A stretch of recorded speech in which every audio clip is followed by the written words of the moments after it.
جی بسم اللہ الرحمن الرحیم۔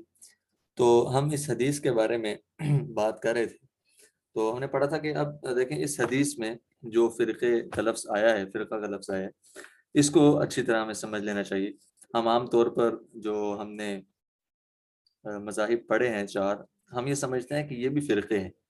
یہ دراصل فرقے نہیں ہیں۔ فرقے کی تعریف تو وہاں پوری آئے گی جہاں اسلام کا لفظ ختم ہو جائے گا۔ توجہ رکھیے گا، لیکن نبی صلی اللہ علیہ وسلم نے 72 فرقوں کو جہنم کہ نبی صلی اللہ علیہ وسلم نے فرمایا کہ 72 فرقے جہنم میں جائیں گے۔ اس کا مطلب یہ ہوا کہ وہ 72 مسلمان نہیں ہوں گے بلکہ کافر ہوں گے، لیکن دعویٰ مسلمان ہونے کا کریں گے۔ ٹھیک، اور ہم پڑھ چکے ہیں کہ یہ چار مذاہب تو سب مسلمان ہیں اور اللہ کے نیک بندے تھے یہ تمام امام جنہوں نے ان مذاہب کو کا راستہ مقرر کیا اس امت کے لیے۔ تو یہ فرقے نہیں ہیں، یہ سب مسلمان ہیں، اور ان کا آپس کا اختلاف ہونا کوئی گناہ بھی نہیں ہے بلکہ آسانی اور رحمت ہے۔ تو پھر فرقہ کیا ہے؟ آپ کو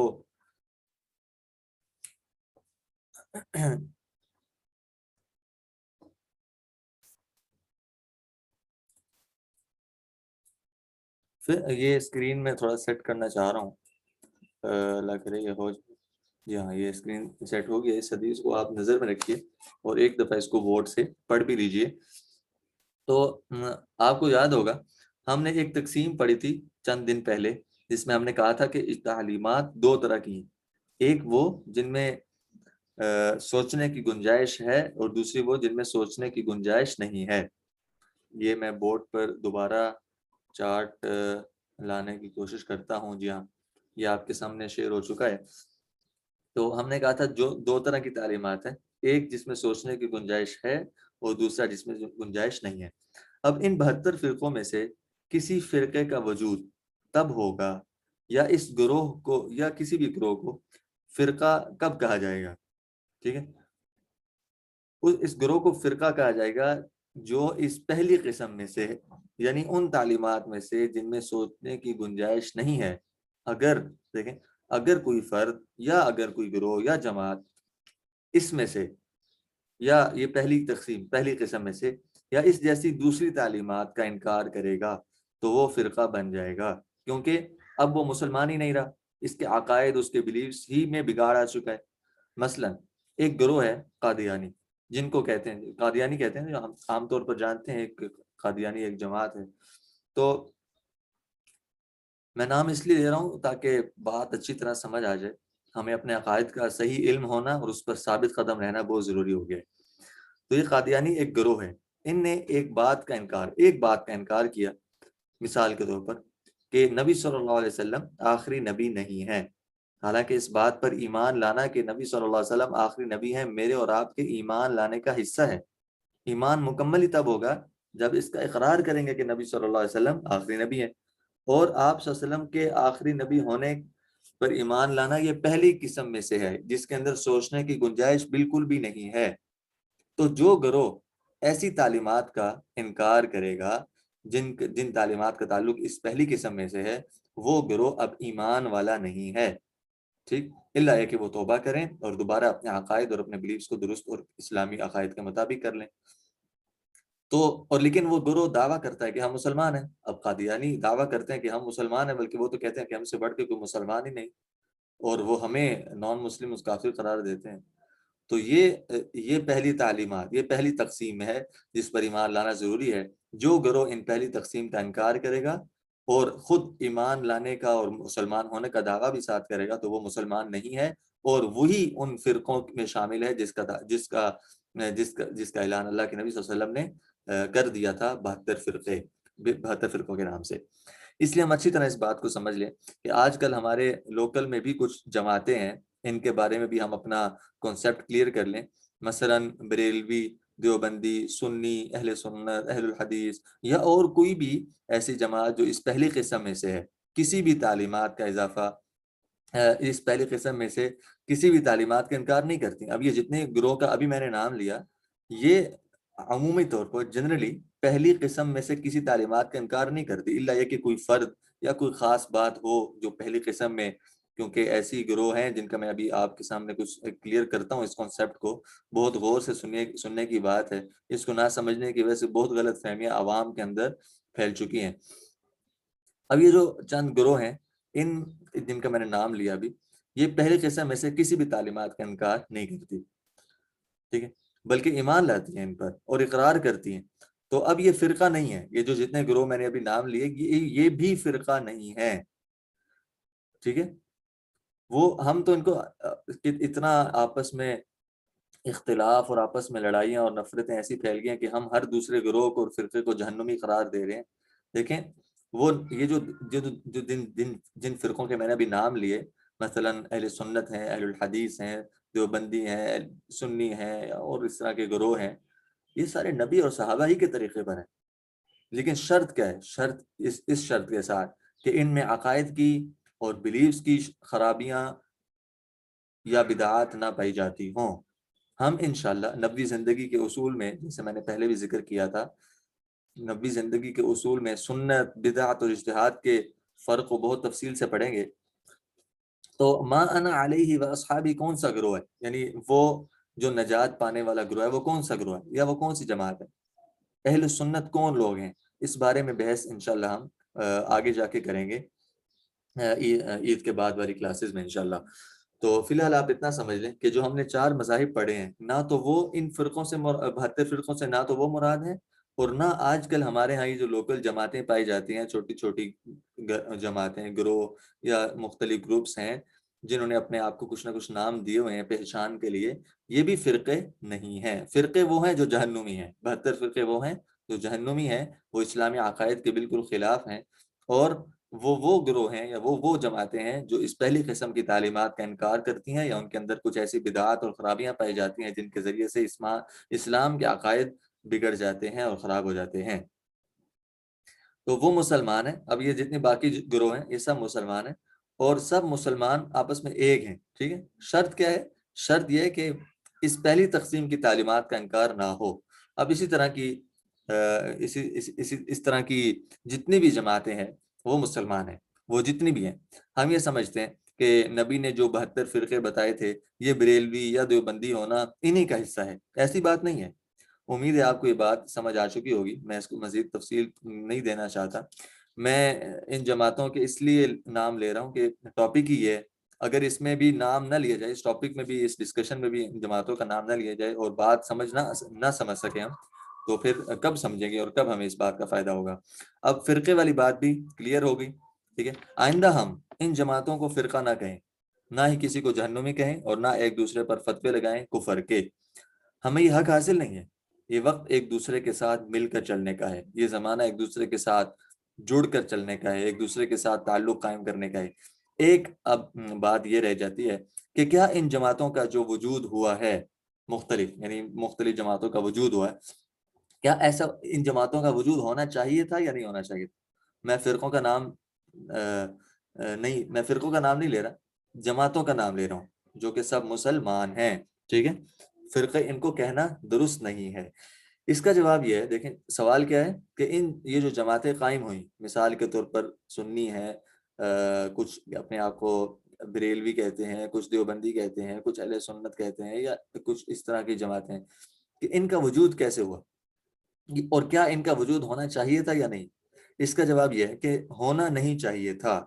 ہمیں مسلمان ہی رہنا چاہیے تھا، ٹھیک ہے. یہی ہماری جماعت ہے، یعنی مسلمان ہونا ہی ہماری جماعت ہے. جو قرآن اور نبی کے ذریعے سے ہم تک پہنچا ہم اس کو مانیں اور اس پر عمل کریں. جو بھی ایسا کرے وہ مسلمان ہے. اور جو 4 مذاہب وجود میں آئے وہ نہ تو کوئی جماعت ہے اور نہ کوئی فرقہ، وہ صرف ایک راستہ ہے. ہم میں سے اگر کوئی اپنے آپ کو حنفی یا شافعی یا مالکی کہتا ہے تو بے شک کہے، ہم اس کا احترام کریں گے اور ادب کریں گے، اور ہمیں بھی اپنے آپ کو ان 4 میں سے کسی ایک کی لسٹ میں نام لکھوانا ہے. اور کیونکہ ہم پاکستان ہی کے رہنے والے ہیں اور یہاں پر موجود مذہب امام ابو حنیفہ رحمۃ اللہ علیہ کا ہے، یہاں پر جو عام طور پر موجود سلیبس ہے وہ بھی امام ابو حنیفہ رحمۃ اللہ علیہ کا ہے، یہاں پر موجود جو فقہاء اسکالرز ہیں، علماء کرام بھی، وہ تمام تقریباً امام ابو حنیفہ رحمۃ اللہ علیہ کے فالوورز ہیں. تو ہمارے لیے آسان بات ہے کہ ہم ابو حنیفہ رحمۃ اللہ کے مذہب کو اختیار کر لیں، لیکن اس سے آگے ہم نہ بڑھیں، اپنے آپ کو مسلمان کہیں، وہ مسلمان جو ان باتوں پر عمل کرتا ہے جو اللہ اور نبی صلی اللہ علیہ وسلم نے ہمیں بتائی ہیں، ٹھیک ہے، یہی ہمارا کرائٹیریا ہے، یہی ہماری پہچان اور معرفت ہے، اور یہی ہمارا معیار اور سٹینڈرڈ ہے۔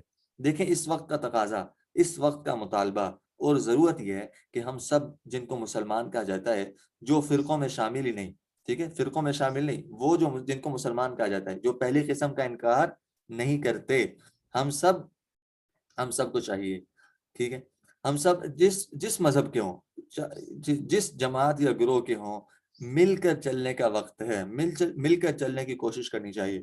اول تو ہم یہ کوشش کریں کہ ان گروہوں یا جماعتوں کا فرق اور ڈفرنس بالکل نہ رکھیں، ٹھیک ہے، کہ میں بریلوی ہوں یا دیوبندی ہوں، نہیں، میں وہ مسلمان ہوں جس کو اللہ اور نبی نے مسلمان بنایا۔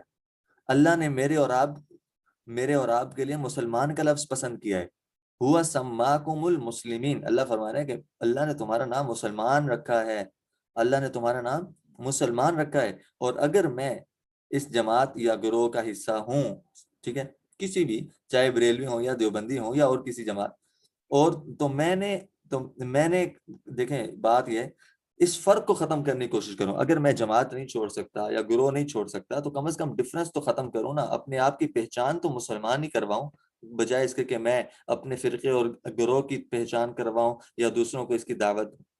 کم از کم اپنی حد تک، اگر دوسرے کو اس پر لازم نہیں کر سکتے، دوسرے کو اس کا پابند نہیں کر سکتے، تو صرف ہم کم از کم اپنی حد تک تو اس بات کو لانے کی کوشش کریں کہ ہم اس ڈفرنس کو ختم کریں گے جو آج کل مسلمانوں میں فرقے کی شکل میں نظر آ رہا ہے، نفرتوں کی شکل میں نظر آ رہا ہے، اور آپس میں دوری کی شکل میں نظر آ رہا ہے۔ اس ڈفرنس کو ہم ختم کریں گے، کم از کم میں اور آپ اس بات کا ارادہ کر لیں۔ اچھا، اگر ہم یہ بھی نہیں کر سکتے، یعنی ہم کہتے ہیں کہ نہیں، ہم نے اپنی جماعتوں میں ہی رہنا ہے، اپنی گروہ میں ہی رہنا ہے، ہم مسلمان ٹھیک ہیں لیکن ہماری کوئی نہ کوئی جماعت ہوگی جس کے ہم پابند ہوں گے۔ اچھا، اگر مل کر بھی نہیں چلنا تو ایک دوسرے کو غلط تو نہ کہیں، اگر غلط ہیں تو پھر تو کہنا چاہیے کہ غلط ہو، مثلا جو بھی گروہ یا جو بھی جماعت غلط ہے اس کو غلط کہنا چاہیے، لیکن پھر اس غلطی کی وجہ سے ان پر کفر کا فتویٰ لگانا یا ان کو جہنمی کہنا یا پھر آپس میں لڑائیاں یا جھگڑے کرنا، اس سے تو ہمیں منع کیا گیا، ٹھیک ہے۔ تو اس وقت صرف دو پاورز ہیں، دیکھیں، ایک مسلم پاور اور ایک نان مسلم پاور۔ غیر مسلم پورے موڈ میں کہ کسی طرح مسلمانوں کو ختم کیا جائے، اور مسلمان آپس میں لڑ رہے ہیں کہ میں فلاں گروہ کا ہوں اور میں فلاں جماعت کا ہوں، اور دیکھیں ان تمام گروہ فلاں مختلف جماعتوں کو پہچان کے اعتبار سے ختم کر دیا جائے، دیکھیں، ٹھیک ہے، دیکھیں دیوبند ایک ہندوستان میں شہر کا نام ہے، اسی طرح بریلی ایک ہندوستان میں گاؤں کا نام۔ اب شہر یا بستی کے نام والا اسلام سے نکل جاتا ہے کیا؟ ہم تھوڑا سا براڈ مائنڈڈ ہوں اور وسعت رکھیں اپنے اندر، محبت اور الفت کے مزاج کو اپنے اندر پیدا کریں۔ بہرحال اب اگلا سوال یہ ہے کہ ان تمام لوکل چھوٹی چھوٹی جماعتوں یا گروہوں میں سے حق پر کون ہے یا کون نہیں ہے حق پر؟ بالکل سمپل اور آسان جواب ہے، جو اللہ کی کتاب اور نبی کی سیرت کے مطابق ہے، وہ اس پارٹیکولر عملی میں پارٹیکولر میں یہ دیکھیں، یہ میں ایک اس بات کا اضافہ کرتا ہوں، اس سے بہت بڑی کنفیوژن پھیل سکتی ہے۔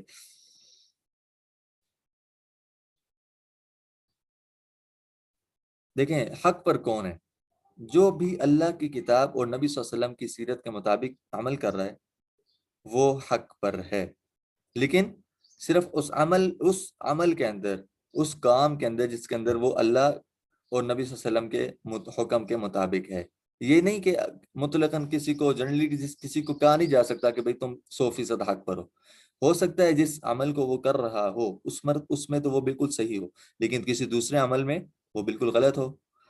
تو اس لیے میں کہنا یہ چاہ رہا ہوں کہ جو بھی اللہ کی کتاب اور نبی کی سیرت کے مطابق ہے وہ اس پارٹیکولر عمل میں یا کام میں حق پر ہے جس کو وہ کر رہا ہے، ان دونوں کے مطابق۔ اگر نہیں ہے تو وہ حق پر نہیں ہے اس کام کے اندر جس کو وہ اللہ کے حکم اور نبی کی سنت کے مطابق نہیں کر رہا۔ پارٹیکولر کا میں نے اضافہ اس لیے کیا کہ ہو سکتا ہے کہ ایک جماعت یا گروہ کسی خاص عمل میں بالکل حق پر ہو، لیکن کسی اور عمل میں وہ قرآن اور حدیث کے مطابق عمل نہ کر رہی ہو۔ اس لیے ہم عمومی طور پر یا مطلقاً یا ایبسولوٹلی کسی گروہ یا جماعت کو غلط یا صحیح نہیں کہہ سکتے۔ میں آپ کو بڑی اہم بات بتا رہا ہوں، یہ چند اصول ہیں، اگر آپ ان کو سمجھ لیں گے تو کم از کم اتنا فائدہ ہو جائے گا کہ اس طرح کی الجھنیں آپ کو پیش نہیں آئیں گی آئندہ، بلکہ آپ کو آپ کے سامنے یہ کنفیوژن پیش ہونے کے بجائے یا زبر ہونے کے بجائے زیر ہو جائیں گے انشاءاللہ۔ تو ہم بس صرف یہ دیکھیں کہ فلاں عمل میں یا فلاں پارٹیکولر معاملے میں قرآن اور نبی کی کیا تعلیمات ہیں، بس ہم اس کو مضبوطی سے پکڑ لیں اور عمل کرنا شروع کر دیں، کیونکہ کچھ جماعتیں ایسی ہیں جن کے عقائد مسلمانوں والے بعض معاملات میں نہیں ہیں اور کچھ بدعات ان میں داخل ہو چکی ہیں، ٹھیک ہے؟ اس لیے میں ان کا نام تو یہاں پر نہیں لیں گے، آپ خود ان کی پہچان کر سکتے ہیں اپنے معاشرے اور کمیونٹی میں جہاں پر بھی آپ رہ رہے ہوں۔ تو ایسی جماعتوں کے فلاں فلاں عمل جو ان کے اندر شامل ہے، جس کو بدعات کہا جاتا ہے یا خرافات کہا جاتا ہے، جو واضح طور پر قرآن اور نبی کی تعلیمات کے خلاف ہیں، تو ان اعمال کے اندر وہ جماعتیں بالکل غلط ہیں، وہ فرقے بالکل غلط ہیں۔ ہاں، یہ ہو سکتا ہے کہ کسی اور عمل میں وہ قرآن اور نبی کی تعلیمات کے بالکل مطابق ہوں۔ اب اگلی ڈسکشن جو بہت ہی زیادہ اہمیت رکھتی ہے، اس کو شروع کرتے ہیں۔ وہ یہ کہ ایک شخص مسلمان ہوا، اب اس کو کیا کہیں کہ کیا کرو بھائی، کون سی نماز پڑھو، کون سی تعلیمات پر عمل کرو، کس گروہ یا جماعت میں جاؤ یا نہ جاؤ؟ اب وہ تو نیا مسلمان ہے، اسے تو علم ہی نہیں ہے، یا اور آسان کرتے ہیں اس بات کو، آپ اپنی مثال لیں، آپ مسلمان ہوئے، اب سب سے پہلے آپ کو یہ دیکھنا ہے کہ آپ جس ملک میں ہیں وہاں سب سے عام اور عمومی طور پر پایا جانے والا مذہب کون سا ہے، چار مذہبوں میں سے عام طور پر کون سا سب سے زیادہ مذہب پایا جاتا ہے؟ آپ مثلا پاکستان میں تھے، آپ نے حنفی مذہب امام حنیفہ رحمۃ اللہ علیہ کا مذہب کو اختیار کر لیا۔ اب آپ نے دیکھا کہ یہاں تو جماعتیں یا گروہ، یہاں پہ تو پاکستان میں تو مختلف جماعتیں اور گروہ بنے ہوئے ہیں، اور ہر گروہ اور ہر جماعت اپنے آپ کو حق پر کہتی ہے، تو میں کیا کروں؟ آپ نے کہا کہ میں تو کیونکہ نیا مسلمان ہوا ہوں، میں نے کسی جماعت یا کا حصہ بننا ہی نہیں ہے، ٹھیک ہے، میں نے تو صرف مسلمان بننا ہے جس کو اللہ اور نبی نے مسلمان کہا ہے۔ اب اس طرح کا مسلمان بننے کے لیے آپ کے پاس دو آپشنز ہیں، ایک یہ کہ یا تو خود پڑھیں، علم حاصل کریں، اپنی زندگی کو قرآن اور حدیث کے لیے وقف کر دیں اور پھر حق بات کو پہچان کر اس کے مطابق عمل کریں۔ لیکن آپ کو معلوم ہے کہ یہ ہر بندے کے بس کی بات نہیں ہے، ہر کوئی نہ تو عالم مکمل طور پر بن سکتا ہے اور نہ ہی سارے علوم کو حاصل کرنا آسان ہے، ٹھیک ہے؟ تو دوسری آپشن آپ کے پاس یہ ہے، دوسرا راستہ یہ ہے کہ آپ کسی ایسے شخص کو تلاش کریں جو پہلی آپشن پر عمل کر چکا ہو، یعنی جس کے پاس قرآن اور حدیث کا نالج ہو، جس نے خود سے قرآن اور حدیث کو صحیح طور پر اس کے علوم کو حاصل کیا ہو اور لوگوں کی اسی کے مطابق رہنمائی بھی کرتا ہو۔ اب آپ نے دیکھا کہ ایسے تو بہت سے حضرات موجود ہیں جو کہتے ہیں کہ ہمارے پاس نالج بھی ہے، ہم رہنمائی بھی کریں گے اور حق اور سچ بات بتائیں گے۔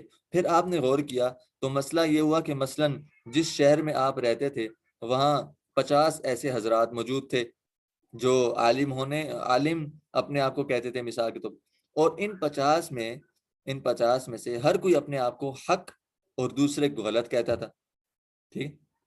زبیر اقبال اگر سن رہے ہیں تو توجہ رکھیے گا، اسی طرح ابراہیم نور ہیں، اگر سن رہے ہیں تو توجہ رکھیں، آپ کے سوالات کے جوابات ملنے لگے ہیں۔ تو اب آپ پریشان ہو گئے کہ ان 50 میں سے کس کے پیچھے چلوں، کس کی بات مانوں؟ اب میں آپ کو اصول بتا دیتا ہوں کہ آپ کیا کریں، بہت اہم بات ہو رہی ہے۔ اصول یہ ہے، آپ لکھ لیں، بہت کام آئے گی، آپ یہ اصول اپنے پاس کاپی میں نوٹ کریں، میں آپ کو اچھا، تو پہلا کام آپ نے کیا کرنا ہے؟ دیکھیے پریشان ہو گئے نا آپ، حق تک قرآن اور حدیث کی تعلیمات تک پہنچنا چاہتے ہیں، نئے نئے مسلمان ہوئے ہیں اور پاکستان میں مسلمان ہوئے ہیں، مذہب کا بھی نہیں پتہ، آپ نے چلے مذہب فالو کر لیا امام حنیفہ کا، کیونکہ یہاں پہ سلیبس اور علمائی امام حنیفہ کے موجود تھے، عمومی طور پر میں کہہ رہا ہوں۔ تو اسی طرح پھر آپ کو آگے یا تو خود پڑھنے کی ضرورت تھی لیکن آپ کے پاس اتنا ٹائم نہیں تھا، اور نہ ہی آپ مکمل طور پر قرآن اور حدیث کے تمام علوم کو، پہلے عربک سیکھو، عربک لینگویج، اس کے گرامرز ووکیبلری سیکھو، اس کے بعد مختلف تقریباً علماء کرام نے 16 علوم 16 کائنڈز آف نالج بتائے ہیں جو ضروری ہیں، کمپلسری ہیں قرآن اور حدیث کی تعلیمات کو سیکھنے کے لیے، 16 16 قسم کے علوم، 16 سبجیکٹس ایسے ہیں جن کا پراپر نالج کمپلسری ہے قرآن اور حدیث کو سمجھنے کے لیے۔ آپ اندازہ لگائیں کہ ان 16 علوم کو سیکھنا کیا آسان ہے؟ اس کے لیے وقت نکالنا، مال جان وقت صلاحیتیں اور باقی کاموں کو چھوڑنا، آگے پیچھے کرنا، ضروریات زندگی، معیشت اور اپنے کاروبار، یہ ساری چیزیں میں اس لیے ذکر کر رہا ہوں کہ یہ دیکھیں ہر بندے کے بس کی بات نہ تو ہے، اور نہ ہی ہر بندے کا عالم بننا اللہ تعالیٰ نے فرض مقرر کیا ہے۔ تو یہ پہلی آپشن مشکل تھی۔ دوسری آپشن آپ نے سلیکٹ کر لی کہ چلیں جس بندے نے ان 16 علوم میں کوئی مہارت حاصل کی ہے یا ان میں سے کچھ نہ کچھ قرآن اور حدیث کا علم رکھتا ہے، چلو اس کی بات مانتے ہیں۔ لیکن پھر آپ کو مشکل یہ آئی کہ 50 بندے آپ کو شہر میں ملے اور 50 کے 50 کہتے تھے کہ ہم حق پر ہیں، دوسرے غلط ہیں۔ تو اب آپ نے حق تک پہنچنا ہے، کیا کام کریں گے؟ اس مشکل اور الجھن اور کنفیوژن سے نکلنے کے لیے آپ کے پاس کیا راستہ ہے؟ یہ اصول میں آپ کو بتا رہا ہوں، آپ اس کو بہت غور سے سنیں اور اپنے پاس نوٹ کریں۔ پہلا کام جو آپ کریں گے، سب سے پہلا کام آپ یہ کریں، یہ صرف آپ کے لیے نہیں، سب کے لیے، جو بھی بندہ جس بھی کام، جس بھی مشکل، جس بھی معاملے میں پھنس گیا ہے اور رہنمائی تک پہنچنا چاہتا ہے، حق تک پہنچنا چاہتا ہے، سچی بات اور سچی گائیڈنس تک پہنچنا چاہتا ہے، اس کے لیے یہ راستہ، یہ اصول میں آپ کو بتا رہا ہوں، ساری زندگی میں آپ کے کام آئیں گے۔ لیکن پہلا کام آپ یہ کریں، آپ اللہ سے یہ دعا شروع کر دیں، یا اللہ، اے اللہ مجھے سیدھے اور حق راستے پر چلا اور غلط راستے سے میری حفاظت فرما۔ عربی میں یہ نبی صلی اللہ علیہ وسلم کی مسنون دعا ہے، بورڈ پر میں نے آپ کے لیے لکھی ہے، اللہم ارنا الحق حقا وارزقنا اتباعہ وارنا الباطل باطلا وارزقنا اجتنابہ۔ اے اللہ ہمیں حق راستے کو یا حق بات کو حق ہی دکھا اور ہمیں اس پر چلنے کی توفیق بھی نصیب فرما، اور جو غلط بات ہے یا گمراہی کا راستہ ہے، جو باطل ہے، ہمیں اس بات کی پہچان دے دے کہ وہ باطل کو ہم پہچان لیں کہ یہ باطل ہے، اور ہمیں پھر اس کے بعد اس باطل اور گمراہی اور جھوٹ اور ناحق راستے سے بچنے کی بھی توفیق عطا فرما۔ یہ پہلا کام ہے۔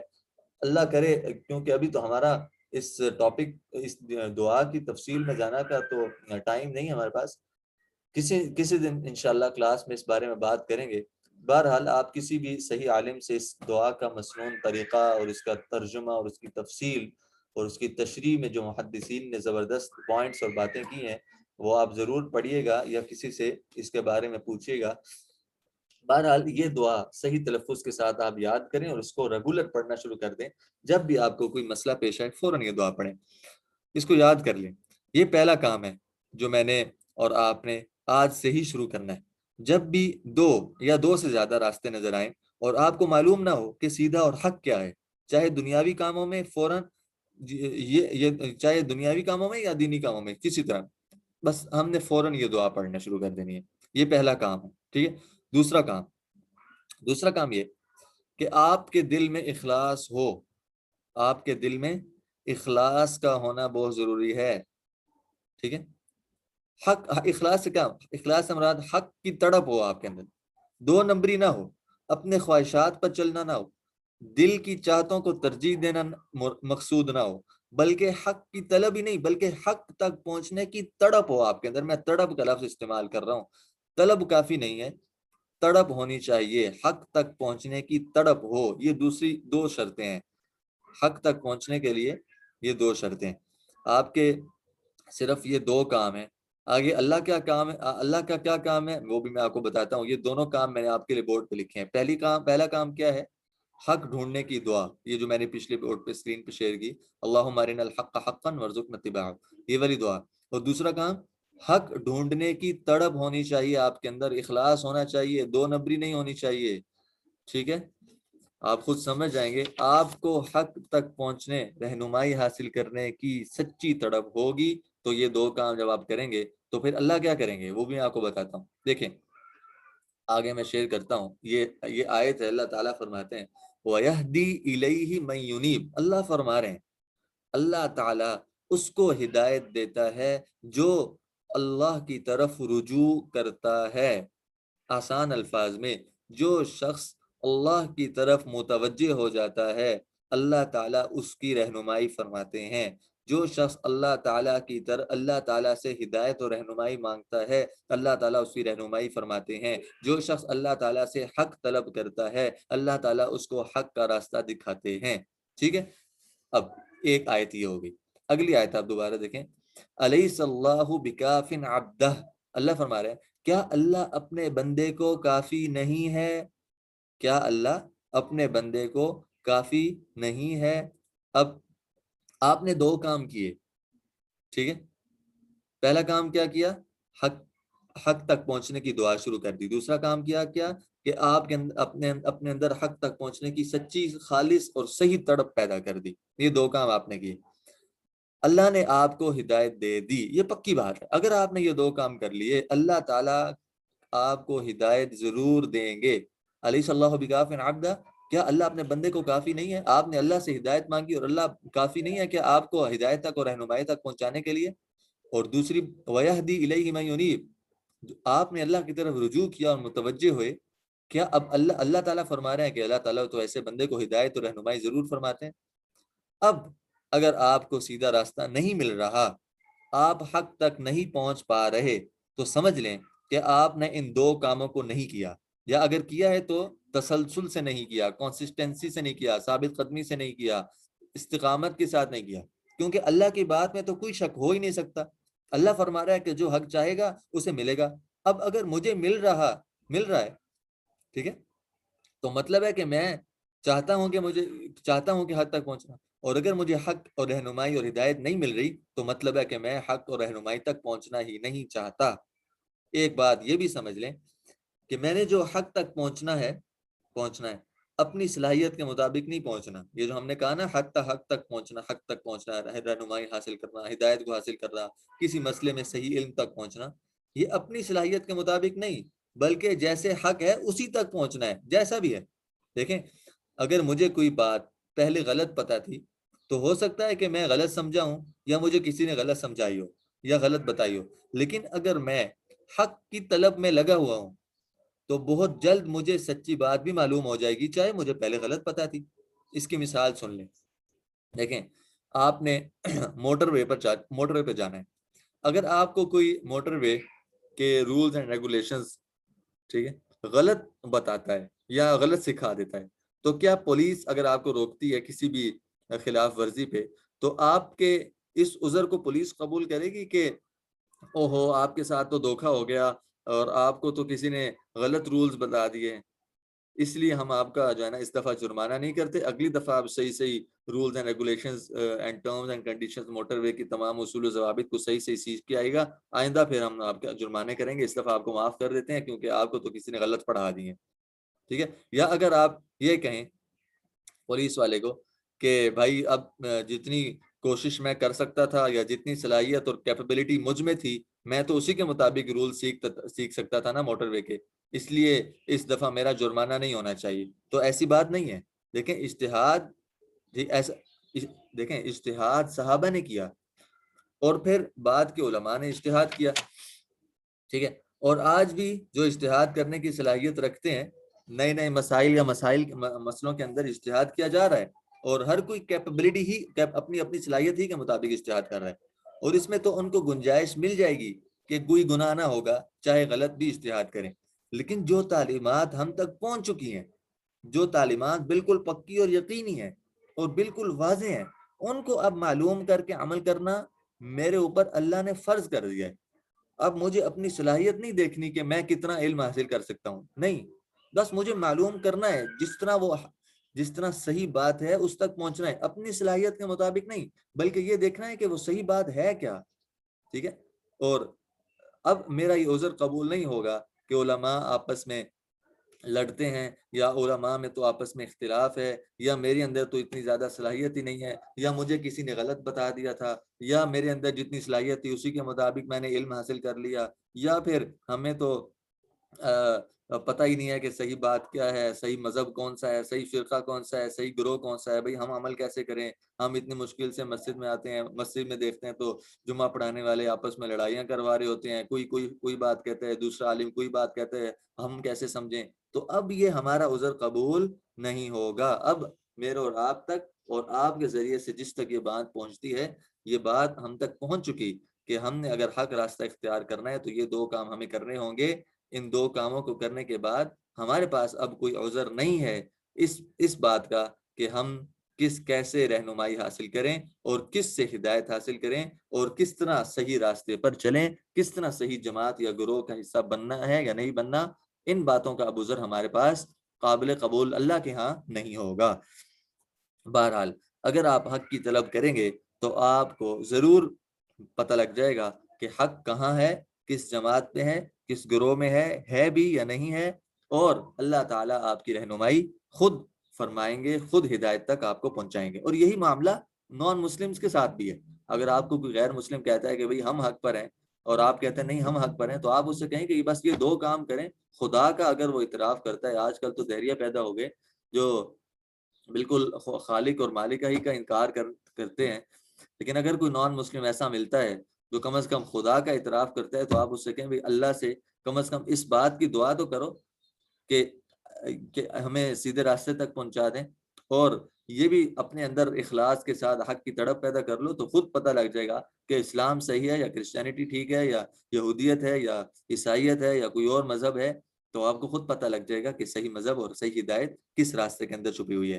تو ان دو کاموں کو ذہن میں رکھ لیں اور خوب سمجھ لیں کہ اب ہمارا کوئی عذر قبول نہ ہوگا کہ بھائی ہمیں کیا پتا کہ صحیح کون ہے غلط کون ہے، ہم کس کو مانیں کس کو نہ مانیں، علماء میں تو اختلاف ہی بہت زیادہ ہے، ہمیں کیا پتا کہ حق پر کون ہے۔ اب ان ساروں کا جواب صرف دو کام ہے جو آپ کو کرنے ہیں، ٹھیک ہے؟ دیکھیں ہم نے پڑھا تھا کہ انسان دو چیزوں سے بنا ہے، جسم اور روح۔ یہ تھوڑی سی الگ ڈسکشن ہے، ہم نے پڑھا تھا پہلی کلاسز میں پڑھا تھا، اس انسان دو چیزوں سے بنا ہے، جسم اور روح۔ جسمانی بیماریوں کے علاج کے لیے ہم کس کے پاس جاتے ہیں؟ ڈاکٹر کے پاس جاتے ہیں۔ اور آپ ابھی تازہ کرونا وائرس گزر رہا ہے، اور پچھلے سال سے تقریباً اس کی وبا پھیلی ہوئی ہے۔ اللہ میری اور آپ کی تمام مسلمانوں تمام انسانیت کی اس سے حفاظت فرمائے، اور جو مبتلا ہیں ان کو جلدی سے اللہ تعالیٰ صحتیاب کر دیں۔ دیکھیں اور جو اس مرض اور وبا سے فوت ہو چکے ہیں، اللہ تعالیٰ ان کی مغفرت فرمائے اور درجات بلند فرمائے اگر وہ مسلمان ہیں تو اب دیکھیں اس کرونا وائرس میں کتنے زیادہ ڈاکٹرز کے اقوال کے اندر اور باتوں کے اندر اختلافات ہو۔ شروع میں کچھ ڈاکٹرز نے کہنا شروع کیا سٹیم لینی چاہیے، بعد میں کچھ ڈاکٹرز آئے انہوں نے کہا سٹیم لینا تو اس کے لیے زہر ہے، کرونا وائرس تو سٹیم سے بڑھتا ہے یا اس سے کوئی فائدہ نہیں ہوتا۔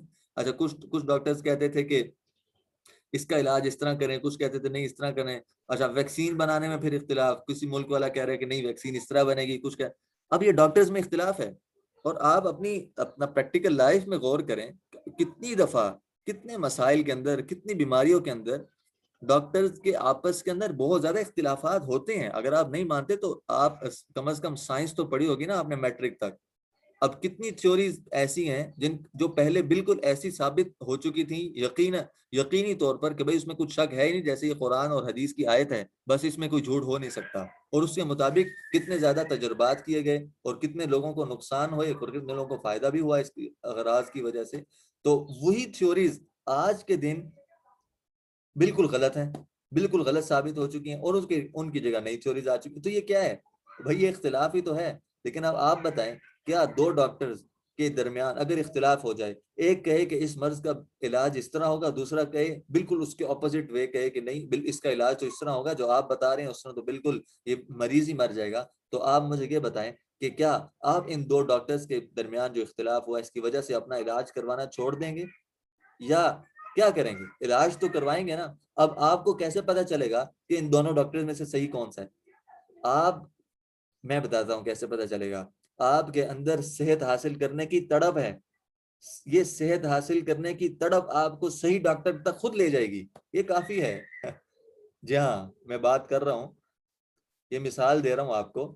اسی طرح جب دو یا دو سے زیادہ علماء میں، اسکالرز میں، اسلام کو دعوت دینے والوں میں جب اختلاف ہوگا اور آپ کا مسئلہ حل نہیں ہو رہا، تو ہم جب دو ڈاکٹرز کے اختلاف کی وجہ سے اپنے جسمانی علاج کو نہیں چھوڑتے، تو ہم دو علماء کے درمیان اختلاف کے ہونے کی وجہ سے اپنے دین کو کیوں چھوڑتے ہیں، اور یہ کیوں عذر پیش کرتے ہیں کہ علماء میں اختلاف ہے؟ یہ بات بہت گہری ہے، سمجھنے والی ہے، اللہ کرے مجھے اور آپ کو سمجھ میں آ جائے۔ ہم کیوں اپنا علاج چھوڑ رہے ہیں، اپنی روحانی غذا کو کیوں چھوڑ رہے ہیں؟ اسکالرز اور فقہائے کرام کے درمیان اختلاف ہونے کی وجہ سے، یا مختلف فرقوں یا گروہوں یا جماعتوں میں اختلاف ہونے کی وجہ سے۔ اگر میرے اور آپ کے اندر حق کی تڑپ ہے تو یہ حق کی طرف مجھے اور آپ کو صحیح جماعت کی طرف، صحیح عالم کی طرف، صحیح ہدایت کی طرف، صحیح رہنمائی کی طرف، چاہے ایک دو دھوکے کھانے کے بعد، چاہے ایک دو ٹھوکریں کھانے کے بعد، چاہے ایک دو ناکامیوں کے بعد، لیکن ضرور لے کر جائے گی، ضرور لے کر جائے گی، جس طرح میری اور آپ کی صحت حاصل کرنے کی طرف مجھے صحیح علاج کی طرف، صحیح ڈاکٹر کی طرف، صحیح صحتیابی اور شفا کی طرف لے جاتی ہے۔ تو اب آئندہ ہم علماء میں اختلاف کی وجہ سے عمل کو نہیں چھوڑیں گے۔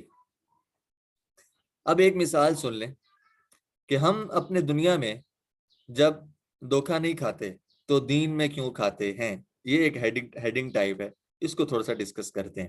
جب ہم اپنی دنیا میں دھوکہ نہیں کھاتے تو ہم دین میں دھوکہ کیوں کھاتے ہیں۔ میں آپ کو ایک مثال دیتا ہوں۔ اسامہ مجوکا اگر سن رہے ہوں گے تو ان کی مثال لیتے ہیں۔ ان کو گورنمنٹ کی طرف سے ایک پرائز ملا، اور پرائز تھا پلاٹ کی صورت میں، 12 مرلے پلاٹ تھا۔ اس کو تھوڑا سا بڑا کر لیں، یہ بڑے وسیع دل کے مالک ہیں۔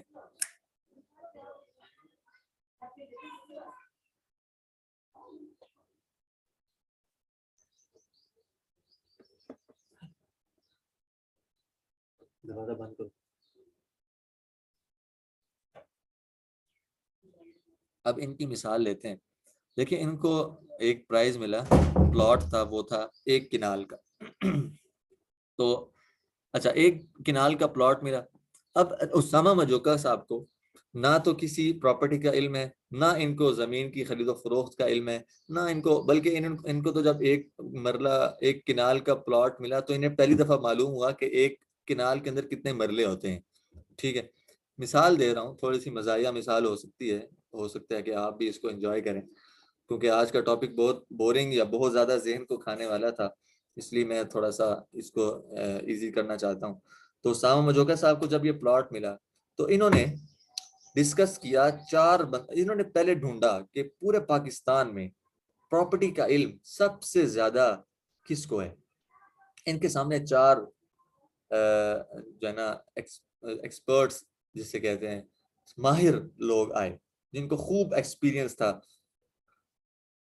پراپرٹی کے علم کا، اور زمین کی خرید و فروخت کا، اور پراپرٹی کے ذریعے سے یا زمینوں کو بیچنے یا خریدنے کے ذریعے سے سب سے زیادہ منافع اور بینیفٹ کیسے حاصل کیا جا سکتے ہیں، ان 4 کے پاس علم تھا اس کا۔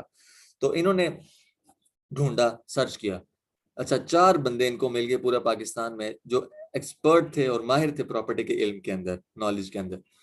اچھا، انہوں نے ان 4 سے مشورہ شروع کیا کہ بھئی 1 کنال کا پلاٹ ہے، اور مجھے تو معلوم نہیں ہے اس کو کیسے لگانا ہے، کہاں لگانا ہے، اور کس طرح مجھے اس کے ذریعے سے سب سے زیادہ بینیفٹ اور نفع حاصل ہو سکتا ہے۔ تو یہ پہلے انہوں نے سب سے پہلے کو کال کی، جو پہلا ماہر تھا، انہوں نے کہا کہ بھائی اسامہ، آپ ایسا کریں، اگر آپ واقعی حقیقی طور پر سب سے زیادہ نفع حاصل کرنا چاہتے ہیں اس 1 کنال کے پلاٹ سے، تو آپ اس کو ایک کمرشل پلازا سا بنا دیں، اس کے اندر ایک بڑی سی بلڈنگ کھڑی کریں، اس کے اندر مختلف دکانیں کھڑی کریں، اور اس کو آپ کرائے پر دے دیں، بس اس سے بڑھ کے آپ کو کوئی نفع حاصل نہیں ہو سکتا۔ یہ پہلے بندے نے کہا۔ دوسرے بندے نے کہا، بھائی اسامہ، اگر آپ واقعی اس پلاٹ سے مکمل بینیفٹ اور نفع حاصل کرنا چاہتے ہیں تو آپ ایسا کریں کہ اس پلاٹ کو بیچ دیں، کیونکہ پرائسز بہت اوپر جا چکی ہیں، اور جس جگہ آپ کا یہ پلاٹ ہے اگر آپ اس کو بیچ دیں گے تو آپ کو بہت زیادہ نفع حاصل ہو سکتا ہے۔ یہ 2 رائے آ گئی۔ تیسری رائے آئی کہ بھائی اسامہ، اگر آپ واقعی اس کو بیچنا چاہتے ہیں تو آپ ایسا کریں کہ اس پلاٹ کو اس کے اوپر ایک گھر بنائیں، اور گھر بنا کے اس کو رینٹ پر دے دیں، بجائے اس کے کہ آپ اس پلاٹ کو بیچیں یا اس کے اوپر کمرشل پلازا بنائیں اور دکانیں بنائیں۔ آپ اس پلاٹ کے اوپر گھر بنائیں اور رینٹ پر دے دیں، اس سے زیادہ نفع آپ کو اس پلاٹ کا اور کوئی نہیں ہو سکتا۔ چوتھی رائے یہ آئی کہ بھائی اسامہ، آپ کو یہ پلاٹ مل گیا ہے، آپ اس کو اپنے استعمال میں لائیں، اپنا گھر بنائیں آرام سے، اس سے زیادہ نفع کیا حاصل ہو سکتا ہے انسان کو جو خود اس کو حاصل ہو۔ تو یہ 4 ایکسپرٹس تھے ایک ہی نالج کے، ایک ہی سبجیکٹ کے، اور چاروں نے کیا کیا رائے دی؟ چاروں نے الگ الگ رائے دی۔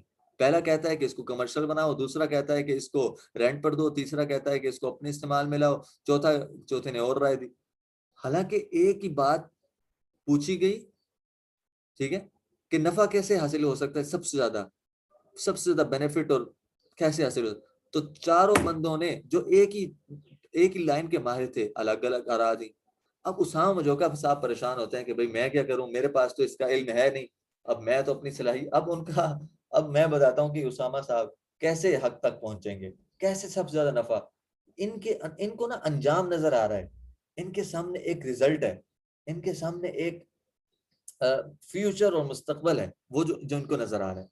یہ جو رزلٹ نظر آ رہا ہے ان کو، یہ جو مستقبل اور فیوچر نظر آ رہا ہے، یہ جو خیر اور بھلائی اور نقصان اور فائدہ اور نقصان کا سامنے آ جانا انسان کو خود فائدے تک لے جاتا ہے، نقصان سے بچا دیتا ہے عقل مند انسان کو. اب اسامہ بھائی کو فائدہ نظر آ رہا ہے کہ بھئی میں نے تو نفع حاصل کرنا ہے سب سے زیادہ، اور نقصان بھی نظر آ رہا ہے کہ اگر یہ پلاٹ کہیں ادھر ادھر چلا گیا تو مجھے نقصان ہو سکتا ہے. تو اس فائدے کا نظر آنا ان کو، ان 4 ایکسپرٹس میں سے جو سب سے زیادہ نفع والا جو دے رہا ہے ایکسپرٹ، یہ اسامہ بھائی کو اپنا فائدہ نظر آنا اور نقصان سے بچنے کی کوشش کرنا، یہ جو بات ان کے ذہن میں یا مزاج میں یا دل میں ہے کہ بھئی میں نے سب سے زیادہ نفع حاصل کرنا ہے اور نقصان سے بچنا ہے، یہ خود ان کو ان 4 ایکسپرٹس میں سے بیسٹ رائے کی طرف، بیسٹ آپشن کی طرف خود لے جائے گی. اسی طرح جب ہم یہ کہتے ہیں کہ دین میں اختلاف ہے یا علماء میں اختلاف ہے، تو اگر میرے سامنے آخرت ہے، اگر میرے سامنے جنت اور جہنم ہے، تو مجھے خود بخود صحیح راہ اور صحیح راستہ مل جائے گا اور میں سیدھے راستے کی طرف خود بخود چلنے لگ جاؤں گا. میرے اور آپ کا مسئلہ یہ ہے کہ نہ ہمارے سامنے آخرت ہے، نہ قبر ہے، نہ حشر ہے، اور نہ حساب کتاب کی تصویر ہے، اور نہ ہمارے سامنے جنت اور جہنم ہے. اور کیونکہ ہمارے سامنے انجام نہیں ہے، رزلٹ نہیں ہے، مستقبل اور فیوچر میں ہمارے کسی غلط کام کا کیا ہمیں رزلٹ ملے گا یا اچھے کام کا کیا فائدہ حاصل ہوگا، اگر میرے سامنے یہ رزلٹ آ جائے، یا میں اپنے تصور میں کسی کام کو کرنے سے پہلے مستقبل کا سوچ لوں کہ بھئی مجھے اس کا فائدہ یا نقصان کیا ہوگا، تو میں خود بخود دین میں بھی صحیح رائے، صحیح عالم، صحیح مذہب، صحیح گروہ، صحیح جماعت، صحیح قول کی طرف مائل ہونے لگ جاؤں گا. یہ میرے دل کی طرف اور طلب مجھے خود صحیح صحت حق کی طرف خود لے جائے گی. ابھی تک اس کو یہیں تک کمپائل کرتے ہیں، اگلی کلاس میں یا اگلے پارٹ میں انشاءاللہ اس کو جاری رکھیں گے.